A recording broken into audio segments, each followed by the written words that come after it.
If you have a graphics card with 24 gigabytes of VRAM, there's a good chance you've asked this question at some point. How big of an AI model can I actually run? Can I run a 7B model? Obviously. What about 32B? What about 70B? And then you go to Hugging Face and suddenly things get confusing, because the same model might have an FP16 version, an 8-bit version, a 6-bit version, a 4-bit version, maybe GGUF, GPTQ, AWQ, XL2, and somehow people online are claiming. They're running massive models on hardware that, on paper, shouldn't even come close. So today, I want to make this simple. If you have 24 gigabytes of VRAM, I'm going to show you roughly what size models you can run, why model parameter count matters, what quantization actually does, and why saying this model needs 20 gigabytes doesn't necessarily mean it. Will fit inside a 24 gigabyte GPU. The easiest place to start is with the letter B. When someone says a model is 7B, 32B, or 70B, that B basically means billions of parameters. A 7B model has roughly 7 billion parameters. A 32B model has around 32 billion, and a 70B model has around 70 billion. You can think of parameters as the numerical values the neural network learned during training. But here's the important part. Every one of those parameters has to be stored somewhere when you run the model. And that's where VRAM comes in. Let's start with FP16, because it makes the math really easy. FP16 means each parameter is stored using 16 bits, which is 2 bytes. So if I have a 7 billion parameter model, I can do a very rough calculation. 7 billion parameters multiplied by 2 bytes gives me about 14 gigabytes. So a 7B FP6 model needs roughly 14 gigabytes just for the model weights. That sounds great. I have a 24 gigabyte GPU. 14 is less than 24. Done, right? Not quite, because the model weights are only part of the memory being used. You also need memory for things like the KB cache, CUDA buffers, temporary tensors, the inference framework itself, and other runtime overhead. And the longer the context window gets, the more memory some of those things can consume. So when I say a model takes 14 gigabytes, I'm really talking about the weights. It does not mean your total VRAM usage will stop at exactly 14 gigabytes. But for a 7B FP16 model, a 24 gigabyte GPU generally gives you plenty of room. Now let's jump to 32B. 32 billion parameters multiplied by 2 bytes gives us roughly 64 gigabytes. And now we have a problem. Our GPU only has 24. There's no way we're putting 64 gigabytes of weights into 24 gigabytes of VRAM. And this is exactly where quantization changes everything. Instead of storing every parameter at 16 bits, what if we store it at 8 bits? Now each parameter effectively needs around 1 byte. Our 7B model drops from roughly 14 gigabytes to around 7. Our 32B model drops from roughly 64 gigabytes to around 32.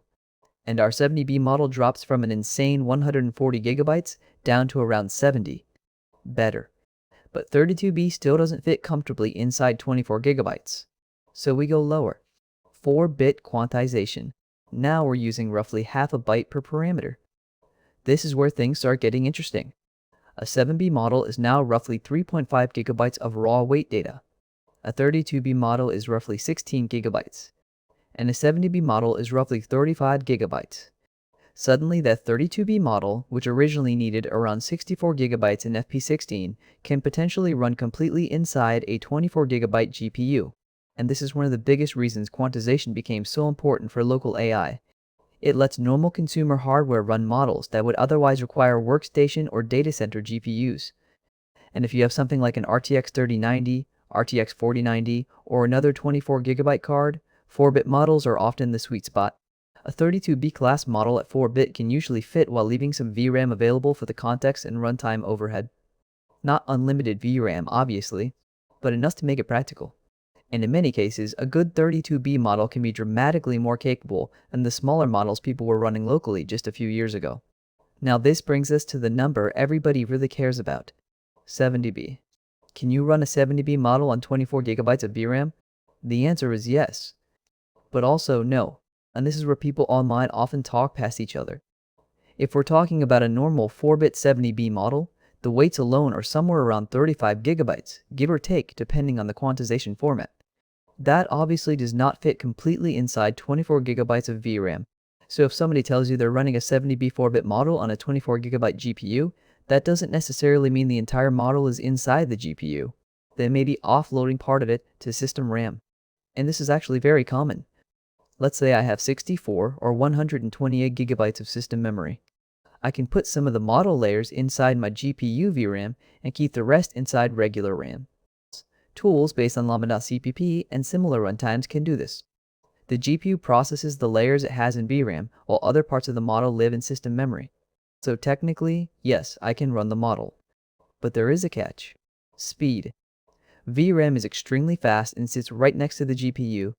System RAM is much slower from the GPU's perspective, and moving data between the CPU side and the GPU side creates a serious bottleneck. So a model that runs entirely inside VRAM might generate tokens quite quickly. The same model with heavy CPU offloading might suddenly feel much slower. This is one of the most important distinctions in local AI. Can run and runs well are not the same thing. If I tell you a 70B model runs on a 24GB GPU, that statement by itself doesn't tell you much. I want to know how much is offloaded. I want to know what quantization is being used. I want to know how much system RAM is available. I want to know the context length. And most importantly, I want to know the actual tokens per second.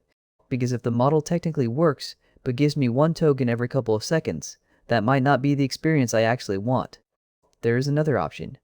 We can quantize even more aggressively. Instead of 4 bits, we can go down toward 3 bits or even around 2 bits per parameter. Now the math gets interesting.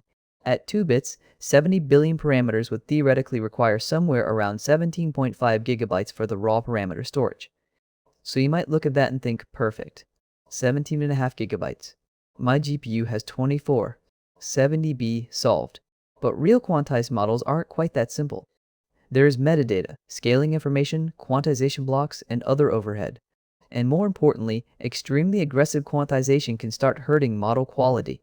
4-bit quantization has become popular because, with good methods, it can preserve a surprising amount of the original model's capability. Once you start pushing toward 2 or 3 bits, the trade-off gets more noticeable depending on the model and the quantization method. Sometimes the model still performs surprisingly well. Sometimes reasoning quality drops. Sometimes coding gets worse. Sometimes certain layers are much more sensitive to quantization than others. That's why modern quantization formats often don't simply quantize every single layer to exactly the same number of bits. They can use mixed precision. Some important parts of the model get more precision. Other parts get less. So when you see something like a 4-bit quantized model, the actual file size may not match the simple parameter count calculation perfectly. Think of the math I'm giving you as a quick estimation tool, not an exact VRAM calculator, but it's incredibly useful. If I see 7B, I immediately know FP16 is roughly 14 gigabytes. If I see 32B, I know FP16 is roughly 64 gigabytes, 8-bit around 32, and 4-bit somewhere around 16. If I see 70B, I know FP16 is around 140 gigabytes, 8-bit about 70, and 4-bit roughly 35. And with those numbers alone, I can already predict what kind of hardware I'm going to need. But there's another trap I want to talk about. Context length. Let's say I download a 32B 4-bit model, and the weights take around 18 or 19 gigabytes depending on the format. I have 24 gigabytes of VRAM, so I think I still have 5 or 6 gigabytes left. Great. Then I increase the context window. Maybe I want the model to read a huge document. Maybe I'm using it for coding and loading an entire repository. Maybe I want 32K, 64K, or 128K context. That extra context isn't free. The model needs something called a KV cache to keep track of previous tokens during inference. As the context grows, the KV cache grows too. And suddenly the same model that worked perfectly at 8K context throws an out-of-memory error at 64K. Nothing changed about the number of parameters. The model didn't get bigger, but the runtime memory requirement did. This is why I always recommend leaving some VRAM headroom. If your GPU has 24 gigabytes, I don't want my model weights consuming 2328 gigabytes before I even type the first prompt. Technically, it might load. Practically, it can become a headache. For me, the sweet spot on a 24 gigabyte GPU is usually somewhere around the 20B to 35B class with a good 4-bit quantization, depending on the architecture and the context I need. That gives me a large enough model to get genuinely strong performance, while still keeping most or all of the workload on the GPU. 7B and 8B models are extremely easy to run. You can often run them at higher precision, use huge context windows, or run multiple things at the same time. 14B models are also very comfortable. Around 30B to 32B is where 24 gigabytes becomes really interesting. You're getting a genuinely large model while still staying inside consumer GPU territory. 70B is possible, but now you're making compromises. Maybe CPU offloading. Maybe lower quantization. Maybe reduced context. Maybe slower performance. And once you understand that, the question, can 24GB run a 70B model, becomes a lot easier to answer. I wouldn't ask whether it can run. I would ask how I want it to run.